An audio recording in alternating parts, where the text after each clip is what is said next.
नमस्कार विद्यार्थी मित्रांनो. 10वीतील मॅथेमॅटिक्स पार्ट सेकंड यामध्ये आपण मागील तासाला पुढचा घटक चालू केला होता, जॉमेट्रिक कन्स्ट्रक्शन्स आणि त्यातील आपण सिमिलर ट्रायंगल्स हा घटक पाहिला. आता पुढचा आहे आपला topic construction of tangents to a circle. यामध्ये आपण पाहणार आहोत. तर टँजंट्स या वर्तुळाला कशा काढता येतील, स्पर्शिका आपण वर्तुळाला कशा स्वरूपात काढतो. 2 प्रकारे आहेत.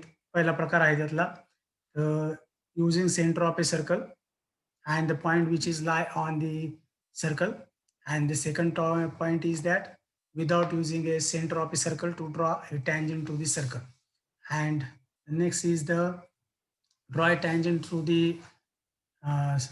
to the circle to the point of which is a outside the circle. So that in first we construct here the construction of a tangent to a circle at a point on the circle. On it construction करायचं आपल्याला, टेंजंट्स काढायच्यात. त्या काढत असताना आपल्याला जर दिलेला बिंदू हा वर्तुळावर असेल तर त्याची कन्स्ट्रक्शन आपण कशा स्वरूपाची काढणार आहोत. तर यामध्ये पहिलं दिलंय आपल्याला using the centre of a circle. मग वर्तुळाचा केंद्रबिंदूचा वापर करून आपण वर्तुळाला स्पर्शिका काढणार आहोत. तर याचं थीम कशी आहे पहा. Suppose we want to construct a tangent L passing through a point P on the circle with center C. We shall use the property that line perpendicular to the radius at its outer end is a tangent to the circle. If CP is a radius, look in this the figure. CP is the radius of the circle and with the point P on the circle. Whereas the point P is lie on this circle, and look here, line L through point P and perpendicular to CP is a tangent at point P. Last time in the circle chapter, we see the one of the theorem, the one is a postulate is that tangent is a perpendicular to the radius through point of contact. Here is the point of contact is P and this is the radius, and so that the line L is a tangent to the circle through the point of contact P. Now look here, for this we will be use the construction of drawing a perpendicular to a line through a point on it. For convenience we shall draw rough ray of CP. आपल्या सोयीसाठी इथं CP हा रे काढून घेतला तर P पासून दोन्ही बाजूला समान अंतराचे कंस करून आपण त्या कंस म्हणजे थोडक्यात रेषाखंड तयार होईल, आणि त्या रेषाखंडाचा परपेंडिक्युलर बायसेक्टर काढला तर तो परपेंडिक्युलर बायसेक्टर म्हणजे दुसरी तिसरी नसून रेषा ही कोणती आहे, एल रेषा आहे, आणि तीच का असेल, पी बिंदूतून जाणारी टँजंट असेल. पहा कन्स्ट्रक्शन कसं आहे. स्टेप ऑफ कन्स्ट्रक्शन यातील पहिले दिले, draw a circle with a centre C. आपल्याला वर्तुळ काढायचे की त्यामध्ये केंद्रबिंदू का असेल, सी असेल. Take any point P on the circle. त्यावरील वर्तुळावरचा एक कोणता बिंदू आपण पी घेणार आहोत. त्यानंतर दुसरे कन्स्ट्रक्शन दिल्या पॉईंटमध्ये ड्रॉ रे सीपी. सीपी हा एक रे तयार करून घ्यायचा, त्यावरचा एक बिंदू एक्स दर्शवलाय आपण. Draw a line L perpendicular to the ray C X through the point P. C P बिंदूपासून दोन्ही बाजूला, सी बाजूला त्याचप्रमाणे एक्स बाजूला ठराविक अंतर घ्यायचं कंपासमध्ये, आणि पी वर कंपासचं टोक ठेवून आपण काय करणार आहोत, कंस करणार आहोत. या स्वरूपाचे दोन कंस तयार होतील, आणि ते कंस घेतल्यानंतर कंपासचं टोक ह्या कंसांवर ठेवायचं दोन्हीच्या, आणि निम्म्यापेक्षा जास्त अंतर घेऊन कंस करायचे. या स्वरूपाचे दोन कंस आर्क तयार करायचे, आणि ते आर्क एकमेकाला काय होतील, छेदतील, आणि ते छेदन बिंदू जे असतील आर्कचे ते जोडले की आपल्याला रेषा काय मिळेल, एल रेषा असेल. आणि ती रेषा कशा कोणत्या बिंदूमधून जाईल, पी या बिंदूमधून जाईल. पी बिंदू कोणता आहे, point of contact of the circle, and so that here line L is called as a tangent to the circle through the point of contact P. अशा स्वरूपाचे पहिलं कन्स्ट्रक्शन आपण त्या नियमाच्या आधारे आपण करणार आहोत. त्या स्वरूपाचे तुम्ही कोणत्याही मापाची त्रिज्या घ्यायची सीपीचं, आणि एक वर्तुळ तयार करून घ्या नोटबुकमध्ये, आणि त्यानंतर सीपी हा रे तयार करून घेतला की आपल्याला एल रेषा ही म्हणजेच टँजंट ही त्याला काढ देईल. आता दुसरं कन्स्ट्रक्शन आपण पाहणार आहोत. त्यामध्ये पहा काय दिलंय, without using the centre of the circle. म्हणजे वर्तुळाचा केंद्रबिंदूचा वापर न करता आपल्याला स्पर्शिका काढायची वर्तुळाला. पहा आता एक्झाम्पल काय दिलंय यार, construct a circle of any radius. कोणत्याही स्वरूपाची रेडियस जर आपण घेतली, किती मापाची घेतली, तर त्यावेळेस टेक एनी पॉइंट सी, मग त्या वर्तुळावरचा एक बिंदू घ्यायचा C on it and construct a tangent to the circle without using centre of the circle. अशा स्वरूपाचा सी बिंदू जर घेतलेला असेल तर या सी बिंदूतून त्या वर्तुळाला जाणारी स्पर्शिका यल रेषा आपल्याला काढायची. ही करण्यासाठी आपल्याला काय कन्स्ट्रक्ट करावं लागतं, या ठिकाणी आपण याचा वापर करणार आहोत inscribed angle which is formed by the inscribed angle of that circle, and also an angle is formed by this the tangent and a secant. So that here the analysis, look here, as shown in the figure, let line L be the tangent to the circle at point C. Line CB is a chord and angle CAB is an inscribed angle. Look here in this figure, angle CAB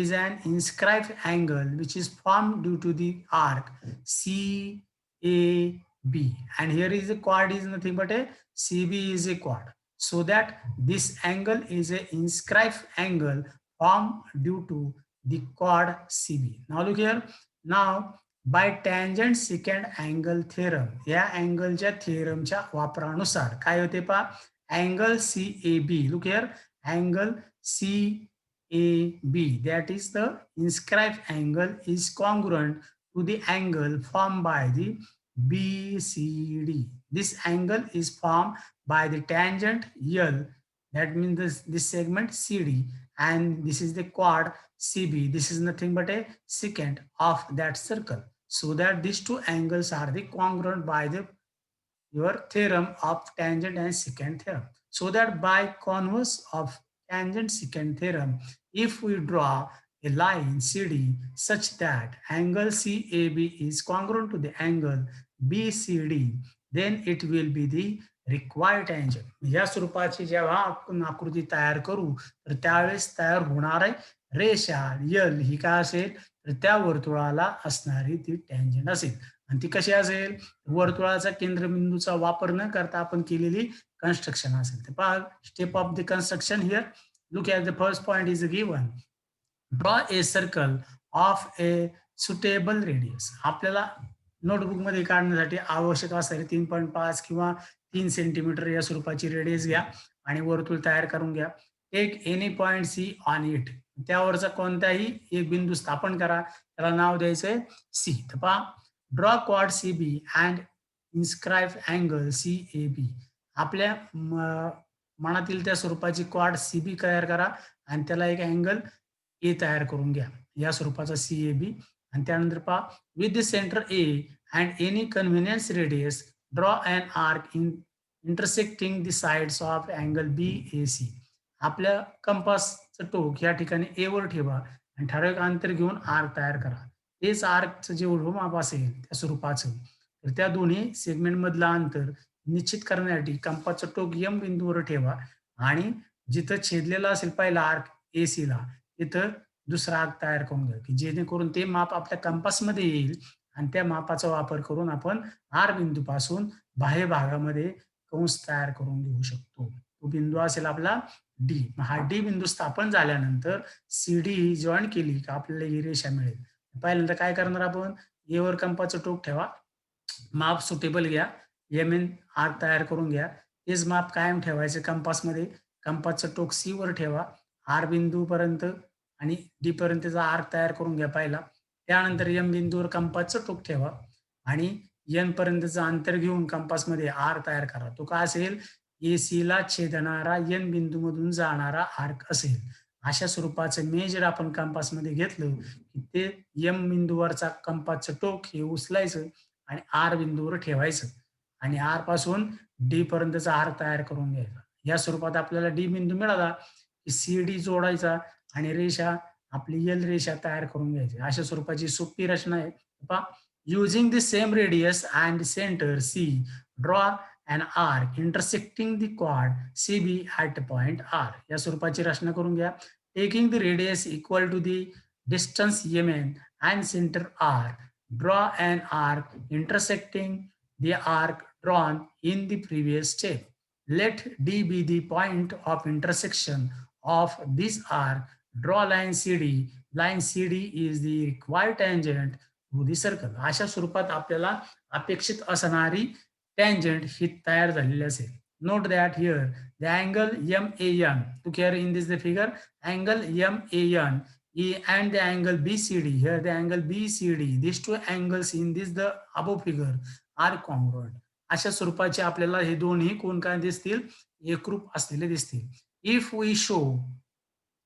you draw the segment MN and the segment RD, then triangle MAN and the triangle RCD are congruent by side test of the congruency of a triangle. अशा स्वरूपात आपल्याला ते दोन्ही त्रिकोण एकरूप झालेले दिसून येतील. आता पुढचं कन्स्ट्रक्शन अतिशय सोपं या स्वरूपाचंच. पुढचं, to construct tangents to the circle from a point outside the circle. बाह्य बिंदूतून, वर्तुळाच्या बाह्य बिंदूतून जर आपल्याला टँजंट्स काढायचे असतील तर ते या स्वरूपाच्या काढता येतील. त्यामध्ये आपल्याला परपेंडिक्युलर बायसेक्टरचा वापर करून घ्यावा लागेल आणि त्याच नंतर दुसरा आपला जो आधीचा नियम आपण घेतलेला आहे, पाहिलेला आहे, tangent is a perpendicular to the radius through the point of contact. या स्वरूपाचा नियम आपल्याला या ठिकाणी दिसतोय आकृतीमध्ये. पहा आता अनालिसिस याचं काय दिलेलं आहे. As shown in the figure, let P be the any point of the exterior of the circle. Let PA is a tangent, PA and PB are be the tangent to the circle with the center. O is a touching to the circle in point A and B respectively. So if we find point A and B on the circle, we can construct the tangent PA and PB. If OA and OB are the radii of the circle, then OA is perpendicular to the line PA and the segment OB is perpendicular to the line PB. Look in this figure, O is the center of a circle. You have taken as any one of a radius in your compass and draw this type of a circle and take any point P which is lie on the exterior point from this the outside the circle. Then we draw here OP. Then from point P, we draw here the point A and B will be find out by using a perpendicular bisector here of that segment OP. Suppose this point will be lying like here and this is a perpendicular bisector. Take a point, this is the center of a circle and take the radius of this new point O and draw the arc. These arc are intersect at the circle at the point A and B. This point of contact will be formed and then we get as the point P will be draw a segment or a line to the point A, also form the point P, we draw a line to the point B, and these are nothing but a tangents to the circle from the outside the circle. This is so simple of this the construction. Now the step of the construction, look here. First step is that construct a circle of any radius with center O. कोणत्याही स्वरूपाची radius आपण घ्यायची आणि या ठिकाणी ओ केंद्रबिंदू मानून वर्तुळ तयार करून घ्यायचं. Take any point P on the out exterior of the circle. P बिंदू हा कुठेही घ्या, किती अंतरावर घ्या, वर्तुळाच्या बाह्य भागात असेल फक्त. डॉट सेगमेंट ओपी, त्या केंद्रबिंदू ओ आणि पी हा जोडून एक रेषा तयार करून घ्या. Draw perpendicular bisector of segment OP to gets its mid point M. ओपीचं एवढं अंतर आहे, त्याचा परपेंडिक्युलर बायसेक्टर काढला म्हणजे आपल्याला एम हा बिंदू काय मिळेल, ओपीचा मध्यबिंदू मिळेल. या ठिकाणी एम हा काय झाला, मध्यबिंदू झाला. Draw a circle with radius O M.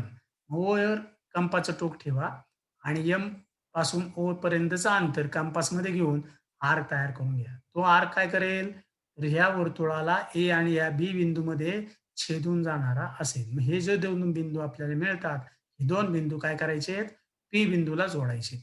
अशा स्वरूपाच्या दोन रेषा तयार होतात, पी ए आणि पी बी. या कोणत्या झाल्यात, आपल्याला अपेक्षित असणाऱ्या टँजंट्स झाल्या. Name the point of intersection of the two circles as A and B. Draw line A, PA and the line PB. These 2 points are nothing but a point of contact of the circle through the exterior point P, and these are nothing but joining this. These are the tangents of the circle from the exterior point of the circle. Okay. Dhanyawad all of us to join us.